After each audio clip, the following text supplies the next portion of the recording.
Assalamualaikum warahmatullahi wabarakatuh dan selamat sejahtera. Nama saya Muhammad Haziq Irfan bin Abdul Said, PB 19108.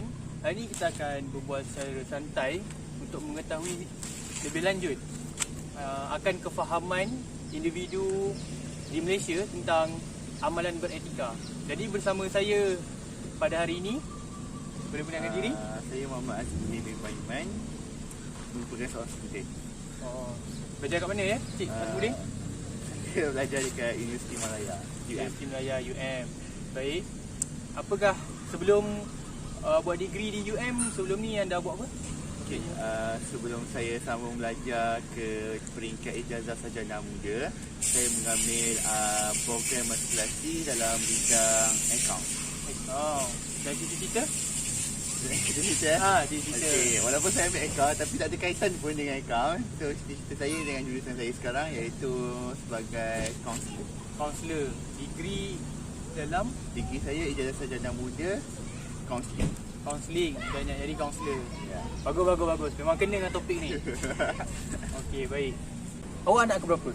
Okay, untuk pengantuan Haziq adik-adik saya sebanyak 10 orang dan 10 orang? saya merupakan yang ke-10 bongsu. Yang paling manja lah. Yang lain semua dah kahwin ke? Yang paling manja? Tak kot. Yang 3 orang belum kahwin termasuk saya. 3 orang belum kahwin. Baik. Jadi untuk soalan berikutnya, awak nak kahwin dengan perempuan dari negeri mana? Ada pilihan ke atau tak kisah? Kenegerian? Negeri pilihan saya tak kisah, tapi ciri perempuan itu yang saya kisah. Wah, ada ciri-ciri. Bagi sikit. Bagi tiga. Okey, tiga. Mesti ada perempuan. Mesti ada perempuan, okay, confirm. Ada 2 mata. Ya, kiranya dia macam kita dia lembut. Lepas tu apa lagi selalunya? Saya pun lupa. Sopan lah, pandai masak lah. Lepas tu yang penting dia pandai tackle hati mak saya lah. Itu paling penting tu sebagai seorang perempuan. Okey. Lepas matrik, degree, dan adakah lepas di zaman pekerjaan nanti ada keinginan atau cita-cita nak sambung master atau PhD untuk selanjutnya? Okey, untuk yang benda tu sebab macam tadi cita-cita saya adalah sebagai kaunselor kan. Jadinya saya mau kepada untuk jadi cikgu sekolah ataupun kaunselor di sekolah lah. Tapi yang saya ambil sekarang ni adalah sebagai pegawai kaunselor, sama ada saya nak ke JKM, ke hospital dan sebagainya lah. Tapi macam tu saya merancang untuk ambil DPLI dalam kaunseling. Tapi baru-baru ni saya cek tak ada pula yang keluarkan DPLI kaunseling tersebut. Tapi tak tahulah, mungkin lagi sebab saya tamat lagi 2 tahun, mungkin 2 tahun tu dah ada. Tapi seandainya saya tak dapat ambil DPLI, sama ada saya kerja dahulu ataupun saya akan sambung master dalam psikologi ataupun klinikal. Maknanya ada impian lah sambung master. Baik, faham. Jadi ramai dalam adik-beradik pun dah 7 orang berkahwin. Betul. Ada 3 orang tak berkahwin, awak pun dah sambung degree dan semestinya yang lain dah bekerja lah kan. Betul. Jadi apakah impian awak sebagai seorang anak kepada mak dan juga keluarga lah? Soalan ni Bagi sikit lah. Sikit. Sikit. Secara ringkasnya adalah impian saya seorang anak adalah saya nak mak saya bahagia. Okay. Mak saya bahagia dan begitu juga family saya dan kemesraan dalam keluarga tu. Kemesraan, itu poin yang terbaik lah. Kemesraan. Jadi untuk soalan yang terakhir tentang diri Cik Azmudin ni, adakah anda berminat untuk cari side income dengan keadaan semasa? Maksudnya dengan trend masa kini kan, orang bekerja ataupun orang belajar, dia nak berniaga juga. Online ke, bisnes dari rumah ke, adakah anda berminat macam tu? Saya berminat, tapi bagi saya akan cuba dulu produk tersebut ke ataupun apa yang saya nak jual. Sama ada itu kalau sebab kalau saya tengok kat WhatsApp orang update status story, orang kan tengok semua tu kan, walaupun ada testimoni pada orang lain. Tapi saya akan cuba dulu, dan kalau saya sebutkan baru saya akan join sekali lah. Mantap.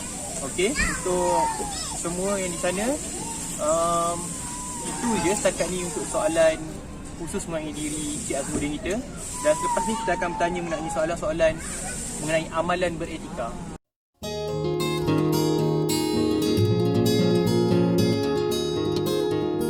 awak kita dah dapat sedikit info. Jadi kita nak teruskan dengan soalan mengenai amalan beretika, amalan dan cabaran beretika. Jadi pada pandangan awak kan, di dalam negeri Malaysia ni, adakah semua individu dan rakyat Malaysia dah berjaya mengamalkan amalan beretika tu? Okay. Sebelum tu macam saya nak tanya sikit lah untuk dapatkan confirmation. Amalan etika ni kiranya macam sikap individu yang macam buang sampah, kiranya kemasyarakat tu lah. Lebih kepada nilai murni lah, baik hati, sopan, buang sampah di tempat sepatutnya. Okay. Lebih kepada nilai murni, sikap-sikap yang positif. Jadi balik kepada soalan, adakah rakyat Malaysia dah berjaya menyelesaikan ataupun mengamalkan amalan beretika ini? Okay. Secara peribadinya saya rasa tidak. Kalau kita pergi mana-mana pun kita masih lagi nampak ya ada je sampah sarap di mana-mana. Okay. Dan kalau kita tengok yang kata baru-baru ni COVID kan 19. Lepas tu kalau kita tengok ramai yang membandingkan suasana sebelum COVID dan waktu COVID. Contoh dekat pantai kan, ada sampah dengan tak sampah. So nampak tak masuk kat situ yang amalan etika tidak dapat dilaksanakan selain diorang kena kurung ke rumah. Nampak faham? Maksudnya kat sini jelas lah, sebab kalau tak ada COVID, sungai akan keruh, betul tak? Betul. Sekarang bila ada COVID, sungai pun jernih. Betul. Itu yang kita nampak lah. Nampaknya amalan beretika di Malaysia masih gagal diamalkan dengan sebaik mungkin. Jadi untuk soalan kedua, adakah nilai etika yang diamalkan dapat membangunkan taraf sesebuah negara? Okey. Bagi saya juga secara peribadi, Sila. dia dapat membangunkan. Mungkin bagi saya secara kalau saya pandang pada sudut yang kecil dulu, patut ke yang besar lah. Iaitu contoh kita membuka pelancong luar untuk datang. Okey. Dan kalau pelancong luar tengok kita punya etika dengan baik semua, secara tidak langsung dia akan memberitahu kepada kawan-kawan dia di negara dia sendiri. Dan kat situ juga dapat membangunkan negara kita lah, Malaysia. Maksudnya kalau kita mengamalkan amalan yang baik, dan pelancong luar tengok, dia akan suka dan dia akan promote lah negara kita. Macam tu maksudnya.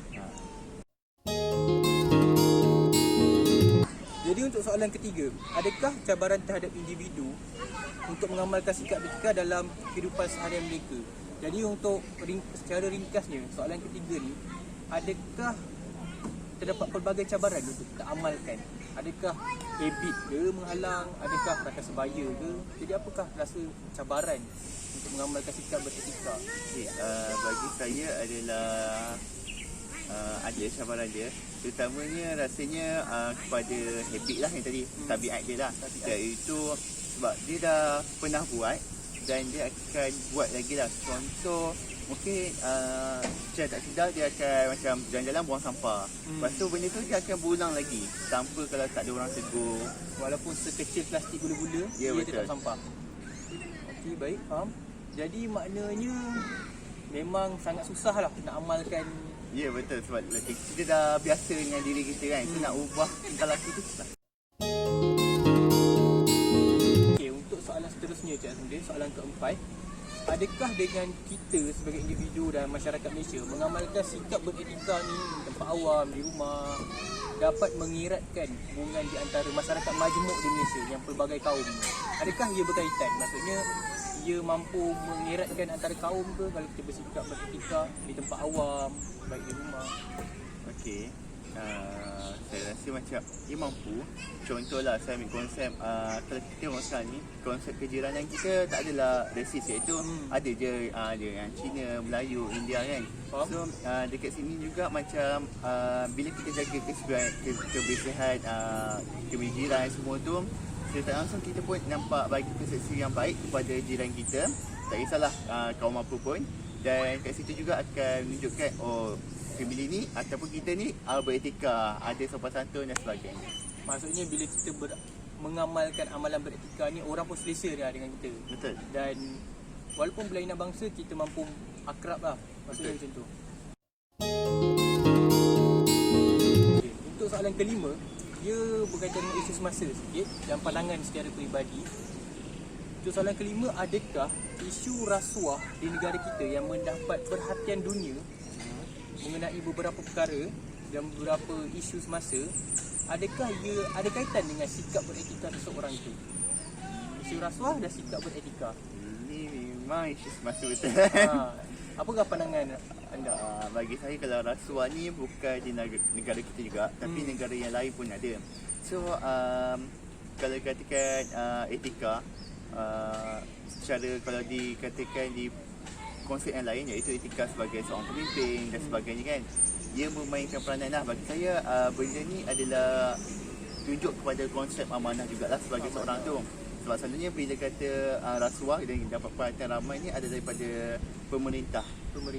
Jadinya bila pemerintah pun tidak amanah dan melakukan rasuah, dan dia akan menjejaskan nama negara jugalah. So jadinya bagi saya dia berkaitan.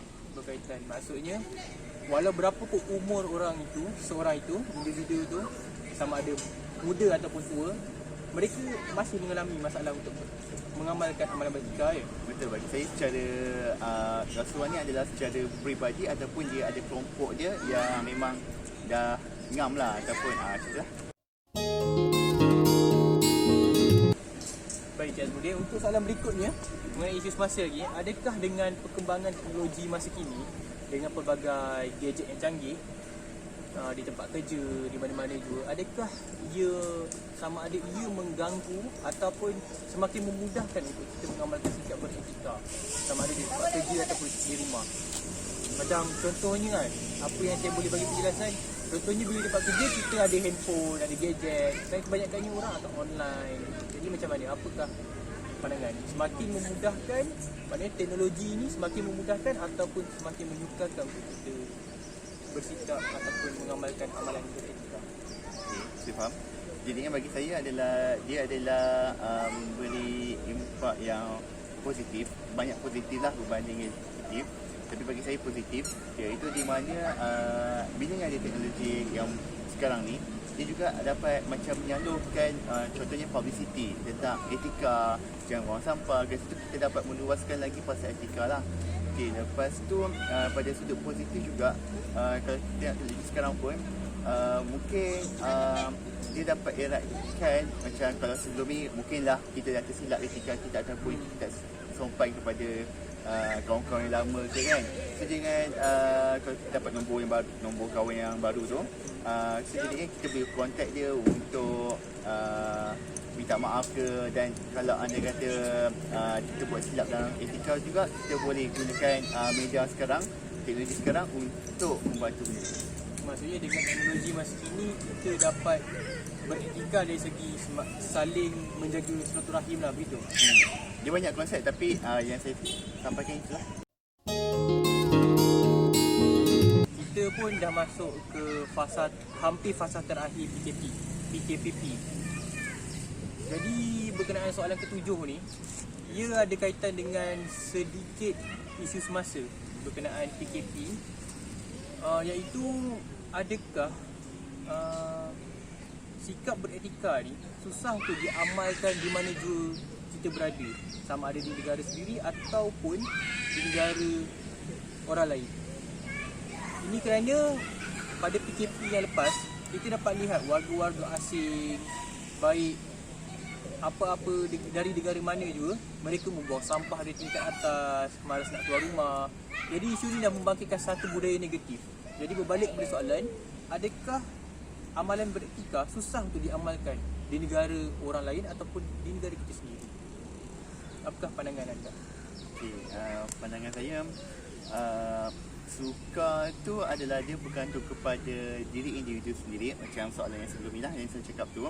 Sebab dia macam, dia sama ada memang dia dididik seperti itu, maksudnya tiada etika, ataupun daripada member mungkin dia kata boleh je buang pada atas ke apa kan, ataupun dia mengikut trend. Sebab kalau kita tengok etika, kalau trend mungkin bukan buang sampah lah ataupun perkara yang lain kan.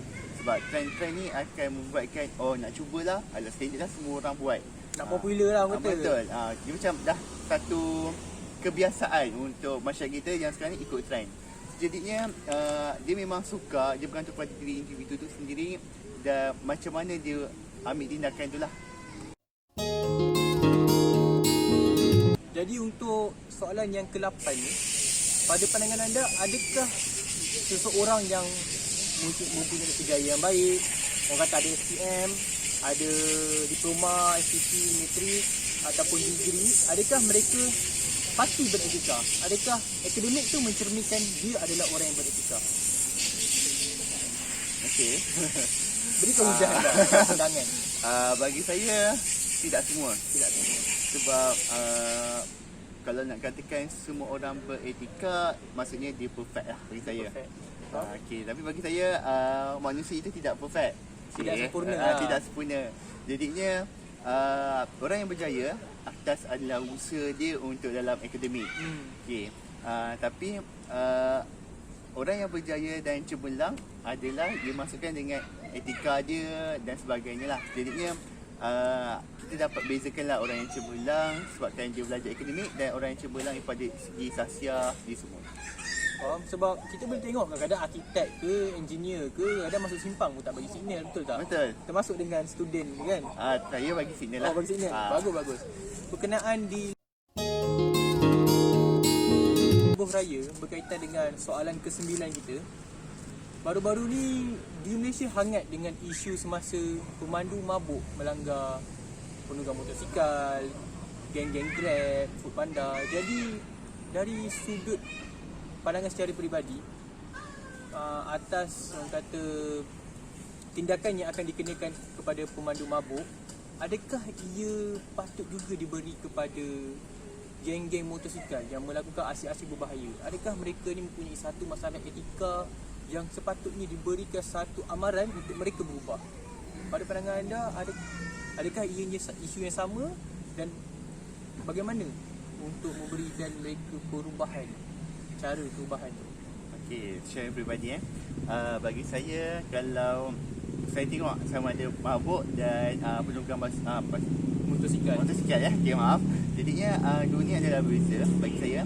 Sebab penunggang motosikal ni adalah, boleh katakan memang perangai dia dan kelompok mereka. Dan semestinya etika juga kat situ kan, sebab dia membahayakan juga. Kalau pemandu mabuk ni dia adalah daripada segi individu juga. Okey, individu di mana dia buat keputusan untuk mabuk itu adalah mungkin sama sendiri ataupun bersama kawan dia lah. Okey, kalau yang saya nampak adalah kalau nak katakan penunggang motosikal ni, bahaya dia adalah kepada diri dia sendiri. Okay? Dan dia bergantung juga kepada kawasan itu jugalah. Sama ada mungkin kalau dia laju orang tak perasan. Tetapi kalau pemandu mabuk ni, dia tahu dia mabuk tapi dia tetap juga nak bawa kereta waktu itu. Dan dia juga tidak kira di mana pun, walaupun ada traffic light ke apa ke, masih juga melanggar dan membahayakan orang lain. So dua konsep yang berbeza lah bagi saya. Dan bagi saya kalau cara tu, bagi saya kalau nak kenakan tindakan undang-undang, bagi saya pemandu mabuk itu lagi kenalah. Lebih berat lah. Lagi berat sebab dia boleh membahayakan risiko orang lain juga. Kalau macam kalau motosikal, dia memang risiko kepada orang lain, tapi utamanya dia high risiko kepada diri dia sendiri lah. Okay, faham. Jadi maknanya di antara pemandu mabuk dan aksi-aksi berbahaya dari penunggang motosikal, pemandu mabuk lebih membahayakan orang sekeliling dan juga perlu dikenakan tindakan yang lebih berat. Soalan yang terakhir, jika diberi kesempatan untuk mengajak seluruh rakyat Malaysia untuk mengamalkan sikap beretika ini, apakah ucapan anda seringkas mungkin untuk bagi mereka, baik student, pekerja maupun suri rumah, untuk semua sama-sama mengamalkan sikap beretika dalam kehidupan seharian? Silakan. Okay, secara ringkas ya. So pesanan saya kepada masyarakat kat luar sana, etika ini adalah sangat penting. Dan etika ini juga mencerminkan diri anda, keluarga anda dan kita sebagai negara Malaysia. Itu saja. Okey, terima kasih Encik Azmudin atas masa yang sudi diluangkan. Saya harap lepas ni kita dapat adakan lagi sesi temu bual ini ya. Sama-sama. Okay.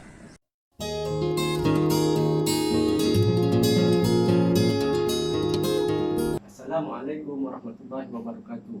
Saya Muhammad Akmal bin Ramli, PB 19105.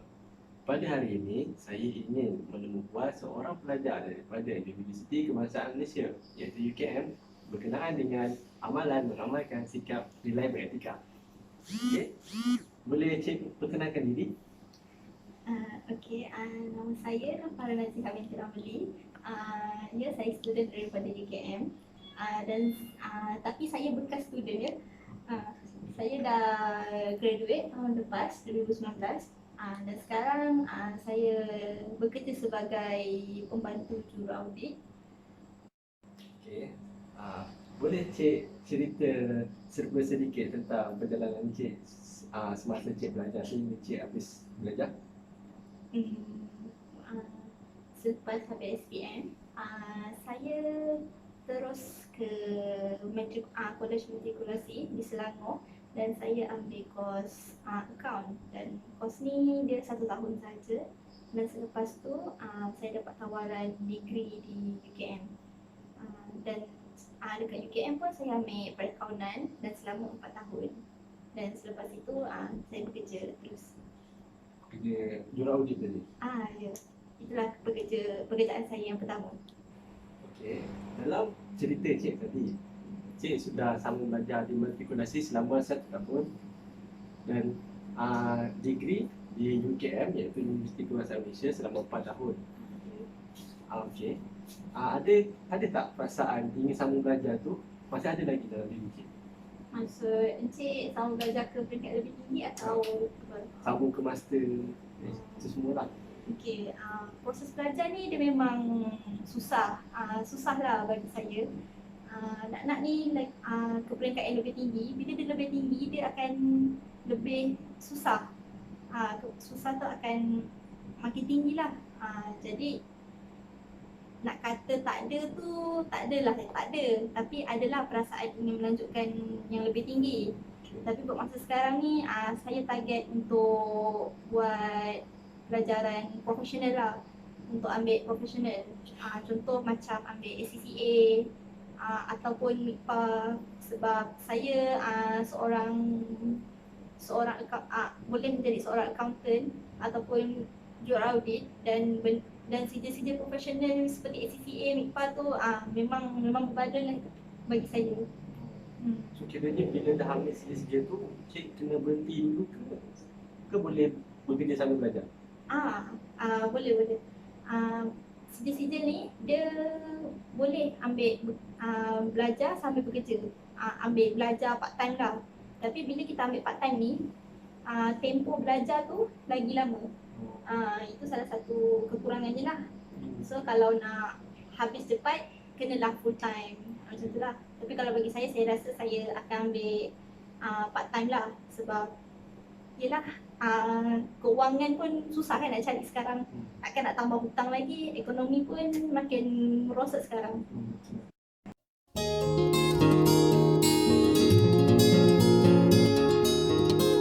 Mula kepada topik asal tadi, iaitu mengamalkan sikap nilai etika dalam seharian. Okay, saya akan menanyakan beberapa soalan kepada cik. Okay. Dari pandangan cik, adakah sikap nilai etika ini berjaya diterapkan dalam kalangan penduduk-penduduk Malaysia? Okey. Bagi soalan ni tadi, adakah nilai-nilai etika telah berjaya diterapkan dalam kalangan penduduk Malaysia? Okey. Bagi saya, nilai etika tu ada yang dah berjaya diamalkan dan ada juga yang tak mengamalkan nilai etika. So conclusionnya dia belum berjaya sepenuhnya. Kerana kita lihat ada je lagi masalah-masalah vandalism, gangster-gangster dekat luar sana. Contohnya macam tu lah. So sebab itulah saya kata masih belum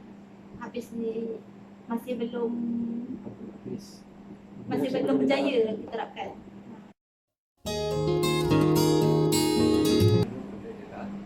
Adakah sikap nilai etika yang kita amalkan ini dapat meningkatkan taraf sesebuah negara?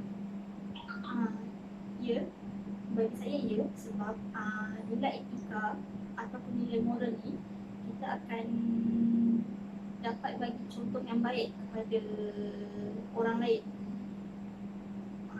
Orang lain tu termasuklah juga orang yang datang, orang asing yang datang ke Malaysia.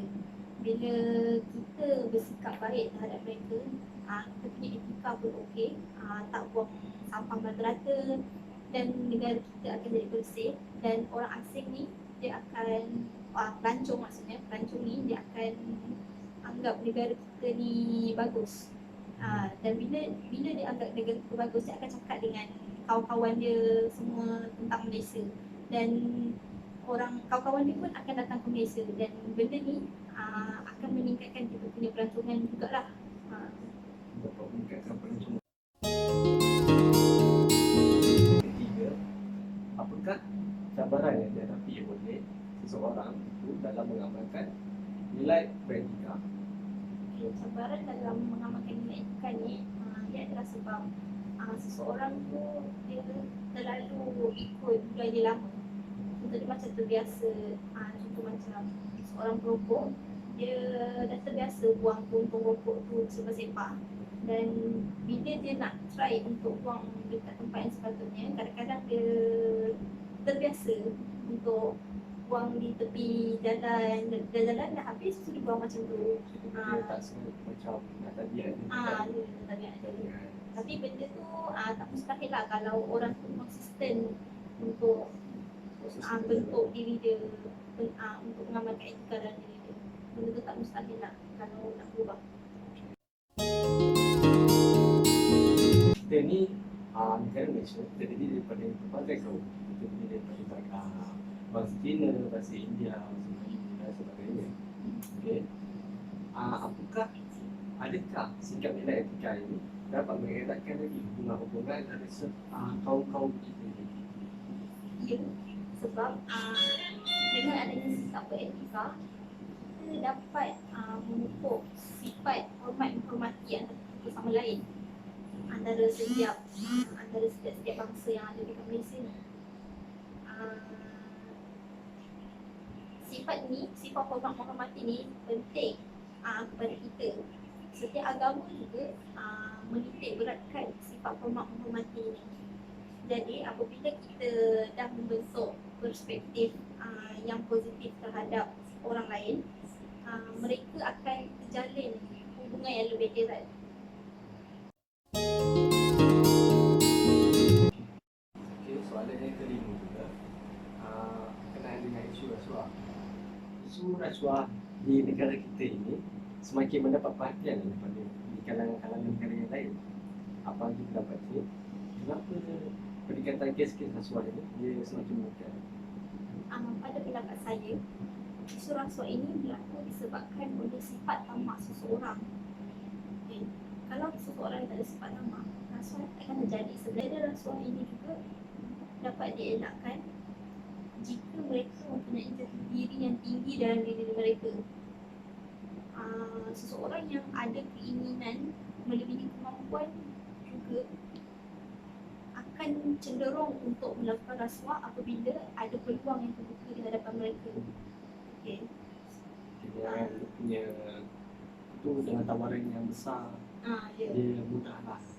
Kalau seseorang itu sifat tamak, so dia akan terpengaruh, akan ambil benda tu.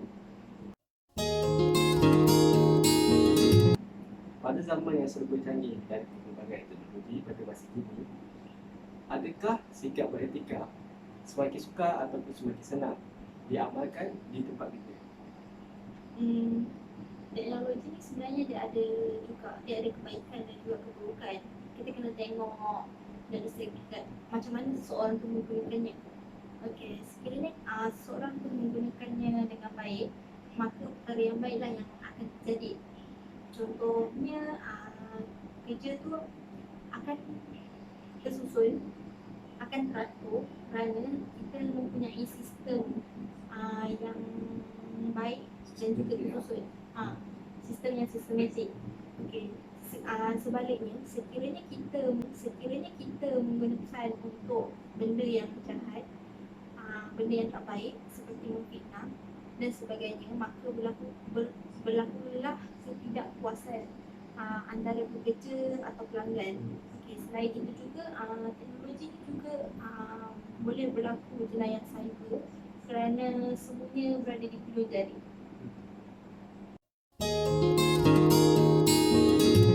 seterusnya berkenaan dengan isu semasa yang melibatkan warga asing membuang sampah di parking lot semasa PKP yang lalu telah mencemarkan satu budaya negatif. Pada pendapat ini, adakah semasa PKP ini adakah ia menukarkan penduduk-penduduk dalam mengamalkan nilai-nilai etika? Berkenaan amalan beretika, tiada permasalahan untuk diamalkan di mana juga berada sebenarnya. Namun, ia berbalik kepada diri kita. Jika kita memang sudah terbiasa dengan amalan dan budaya yang baik, maka kita akan tetap mengamalkan tingkah laku yang sopan walau di mana kita berada. Namun, jika sebaliknya, kita perlulah berubah demi untuk kebaikan diri kita sendiri. Okey, soalan seterusnya adalah soalan yang ke-8. Bagi pendapat Cik Rakan, adakah seorang yang berjaya dalam bidang akademik ini adalah kerana mereka dapat berjaya mengamalkan nilai etika yang baik pada diri mereka? Tidak semestinya, kerana maksud berjaya ni besar. Tidak semestinya dari segi aspek akademik, dia ada pelbagai aspek. Kejayaan dari segi akademik ni tidak mencerminkan seseorang itu mempunyai nilai etika yang murni, sopan. Tidak sesekali lah mencerminkan benda tu. Sebab ada je orang yang dah berjaya tetapi seorang yang sombong, yang agak mengutuk, ada sahaja.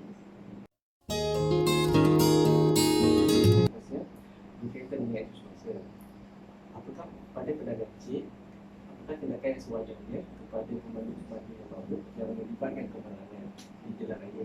Dan pada pendapat Cik pula, adakah kes ini sama dengan penunggang motosikal yang melakukan aksi-aksi berbahaya di jalan? Pemandu yang mabuk dengan penunggang motosikal berbahaya. Okey, itu adalah contoh yang samalah untuk kita samakan dengan nilai etika ni. Dua-dua contoh ni adalah salah satu contoh amalan etika yang tidak patut kita contohi. Dia amalan etika yang buruk. Jadi segala situasi ni nilai etika dia tu kita dapat lah. Sebab memandu dalam keadaan mabuk, menunggang dengan keadaan bahaya ni, dia bukan sahaja membahayakan diri dia, malah dia juga membahayakan orang-orang sekelilingnya. Dia boleh juga mengakibatkan dan paling teruk boleh menyebabkan kematian. Ini Cik lebih peluang. Apakah ucapan Cik supaya semua masyarakat mengamalkan sikap etika tidak menjadikan agama dan juga bangsa? Okey, satu sahaja saya nak pesan. Tolonglah berusaha untuk berubah ke arah kebaikan kerana ia akan memberi manfaat pada diri kita dan juga orang sekeliling kita yang kita sayangi. Terima kasih kepada Cik Nijihah atas masa yang telah diluangkan untuk sesi soal jawab ini.